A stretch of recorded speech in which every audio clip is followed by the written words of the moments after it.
ҷашни меҳргон яке аз ҷашнҳои қадимаи ниёгони мо ба шумор меравад ва ин ҷашн ҳангоми пухта расидани ҳосил ва ҷамъоварии он таҷлил карда мешуд. Аз ин бармеояд ки ин ҷашн низ чун наврӯзу сада ҷанбаи тақвимии кишоварзӣ дорад.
ایدی مهرگان همان وقت قید کرده می شود که و خود مهر اگر کنیم اون میزان است، ماهی میزان است، یعنی ترازو است. و گفتیم سپتامبر، اکتبر به روز می آید. اکنون در دوره سویتی اون را ایدی حاصل گفتند و 10 روزی دوم اکتبر میکردند. نقص خاطرم است. عالمان گذشته ما عصرهای میانه ما از قبیل بیرونی و نرشخی و تبری و دیگران و خصوصا شاهنامه ابوالقاسم فردوسی درباره همین جشن معلومات‌های فراوان می‌دهد. این جشن از جانب فریدون که او پیروزی را از بالای ضحاک به دست آورد یکمی مراتبه تجلیل کرده شده است و تاکید باید کرد که در گذشته و حتی در عصرهای میانه در عهد ساسانیان، در عهد سامانیان، در عهد غزنویان، مثلا بیهقی در تاریخ مسعودی خودم درباره مهرگان معلومات ها را آورده است.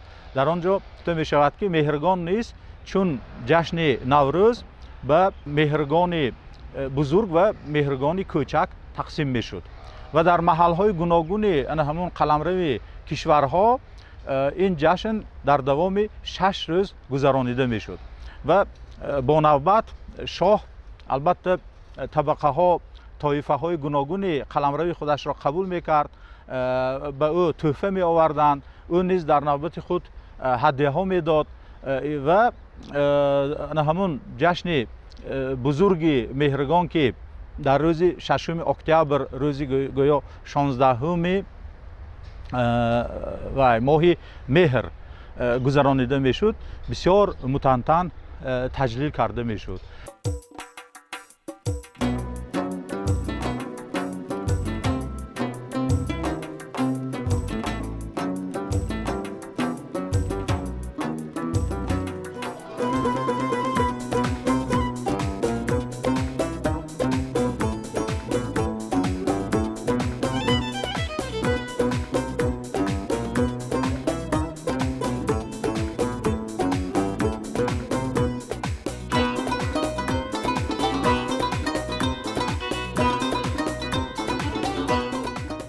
مهرگان یکی از جشن‌های بسیار قدیمی خلق ما هست. مهرگان مانند نوروز جشن قدیمی است و بسیار عجیب است که در مهرگان نکته‌های نهفته اند که بیانگری خردی بسیار ازلی مردم تاجیک هستند. اگر نوروز برابری روز و شب را در اول ماه حمل نشان دهد، پس مهرگان هم این یعنی اعتدال شبانه روزی در فصل تیر ماه است. یعنی در فرارسیدن ایدی مهرگان هم شب و روز برابر می شود و این را اعتدال پاییزی می نامند و این بسیار نکته مهم است که مردم کهن بنیاد ما اون نکته های بسیار مهمی یافتند که با علم ارتباط دارد، یعنی هم برابر شوی شب و روز در فصل بهار و هم در فصل تیر ماه.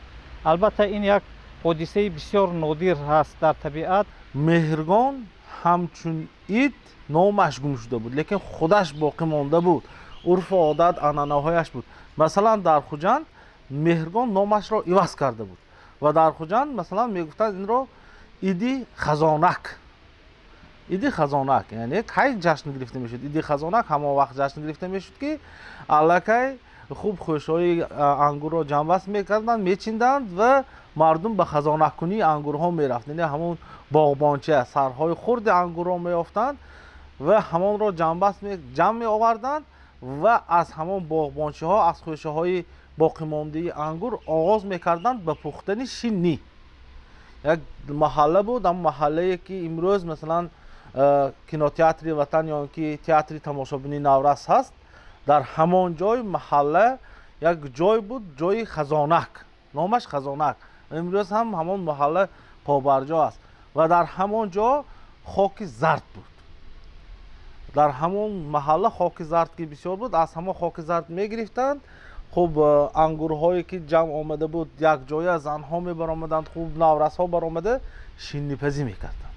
яъне шинни пухтан дар фасли масалан тирамоҳ баъди оне ки ангурҳо ҷамъба шуд, ин як одати мардуми мо буд ки дар ҳамон ҷо рафта хуб ҳангоми шиннипазӣ ки масалан чанд нафар занҳо ки ҷамъ шуданд, хуб хоҳед нахоҳед як тарона мешавад, як суруд мешавад, як масалан рубоии халқӣ мехонад, яке байт мехонад, яке рақс мекунад, яке масалан мусиқӣ менавозад.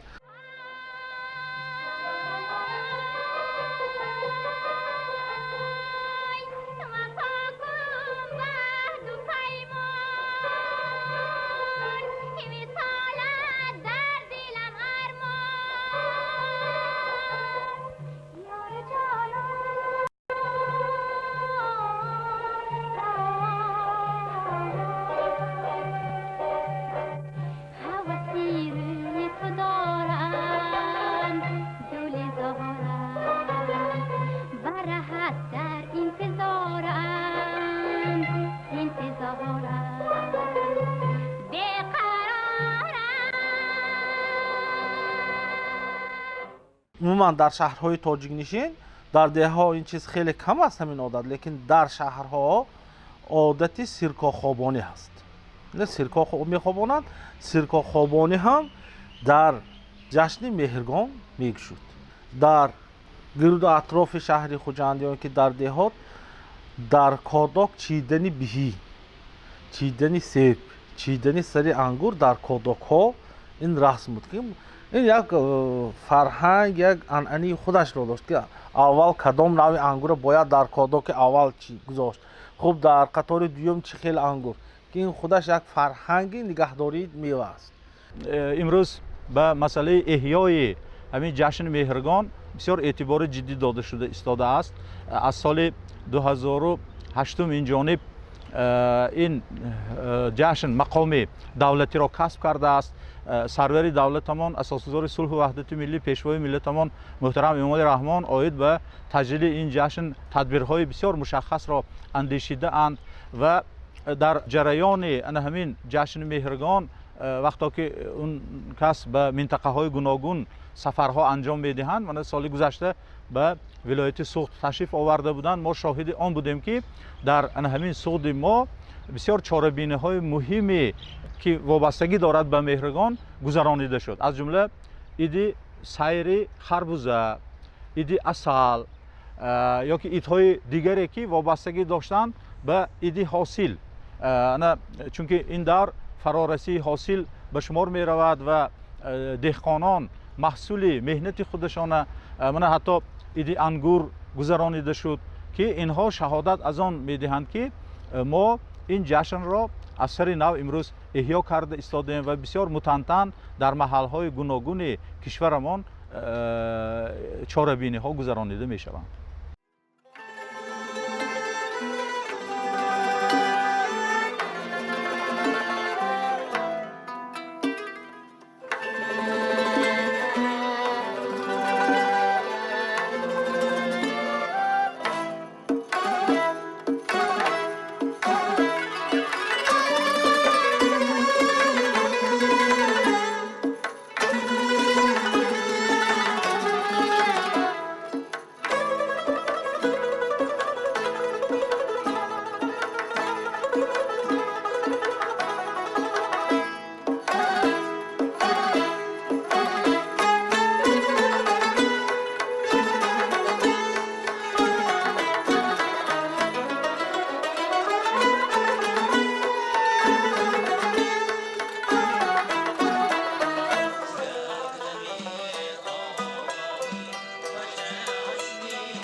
дар Меҳргон одатан агар ҳар як иде ки мо дорем дастурхони ба худаш хоса дорад. фарз кардем дар Сада гуфтем ки хуб аз каду ё ин ки самбӯса буд, яъне самбӯсаи кадугин ва алафин ки ин рамзаш буд ки омади бор. дар Меҳргон ҳам таоми махсус ҳаст. ана ҳамин таоме ки бояд аз 7 ҳуб бояд бошад, яъне аз 7 хуб яъне аз 7 ҳосил, аз 7 масалан лӯбиёги мош, биринҷ, хуб сабзи, пиёз, яъне ҳамин оши шӯламошак мегӯянд, шавлаи мошдор хоси ҷашни Меҳргон аст. дар Меҳргон ки ҳамин ҳосил ҳаст, аз он бояд масалан истифода бурд, яъне ҳамчун як ғизои мавсимӣ ки ҳам омода карданаш осон аст, ҳам витамин аст ё дигар чиз. ана акнун дар Меҳргон боз як ҷашни дигар ҳам буд ки мутаассифона ин ҷашн имрӯз бояд ҷашн нест, як одат дар таркиби ҷашн буд, шеринакхӯрӣ, шеринакбозӣ. ҷашни шеринакбозӣ ин хос дар байни деҳқонҳо гузаронида мешуд. кадом деҳқоне ки масалан иддао мекард ки харбузии ман ширинтарин аст, як нафари дигар деҳқони дигар ба ӯ масалан ба баҳс мебаромад, мегуфт ки не шумо нодуруст гап мезанед ки харбузии ман ширинтар аст. ва ду деҳқон ки масалан иддао карданд аз ҳосили худашон якто харбузаро тилим мекарданд, қалам мекарданд, пора мекарданд ва мебоист ки аҳли ҷамъият омада онро мечашид. хуб як нафар аз они инаш, як нафар аз они инаш, як карч аз инаш мехӯрад, як карч аз инаш мехӯрад ва хулоса дар охир аз они касе ки бештар баҳои баланда соҳиб мешавад ва одамони зиёд ки мегӯянд аз они шумо ин деҳқон ширин, хуб ӯ ғолиб ҳисоб мешавад ва ҳамин харбузаҳое ки ҳарифаш дорад домани ҷомаашро ба қафо мебардорад ва ба ҳамон ҷомааш чӣ қадар ки харбуза ғунҷад онро мегузорад, яъне ки ғолиб аст. ҳамчун таҳсин ӯ мегирад ки як анъанаи хуби ҷашни Меҳргон аст ки имрӯз мо ин чизро надорем, гум карда истодаем. дар китобҳо аст ва аз китобҳо ки мехонад, масалан як нафар ё ду нафар ки ба илм машғул аст мехонад, лекин вақте ки масалан ҷашни харбуза мекунем ё ин ки дигар чӣ мешавад, ҳатман ин чизро зинда кардан дар кор аст ва бигзор мардум донанд ки яку якбора ин ҷашнҳое ки имрӯз мегирем, имрӯз ҷашн мегирем пайдо нашудааст, аз ҳаво пайдо нашудааст. ин буд, пештар ҳам буд ва имрӯз масалан эҳё кардидани ин ҷашнҳо ин нишонаи эҳтиром на фақат масалан ба гузаштагони худамон аст, ин нишонаи эҳтиром ба худамон аст ки ба гузаштагон бояд рӯй оварем.